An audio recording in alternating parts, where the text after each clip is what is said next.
¿Oyes la diferencia entre el sonido de rojo y el de naranja? Rojo. Naranja. La letra R puede sonar como R o como R.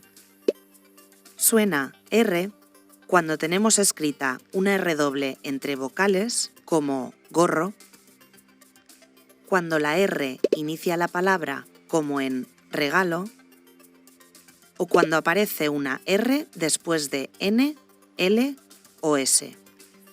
Enrique, alrededor, Israel. O cuando aparece detrás de los prefijos up, sub y post, como en subrayar. ¿Y cómo se hace? Coloca la lengua como para pronunciar una S e intenta pronunciar tr muy deprisa. Recuerda soplar a la vez. Si no sale aire, no sale sonido. Tr, tr, tr.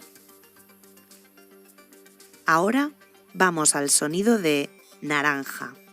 Suena R, una R entre vocales, como naranja o número. También las R's en final de sílaba suenan R. Mercado, vestir, verde. Y cuando la R va en grupo con otras consonantes, como en preferir, creación, francés, griego, 30. ¿Y cómo se hace? Coloca la lengua para hacer una S y da un toque con la lengua. Iri, iri, iri.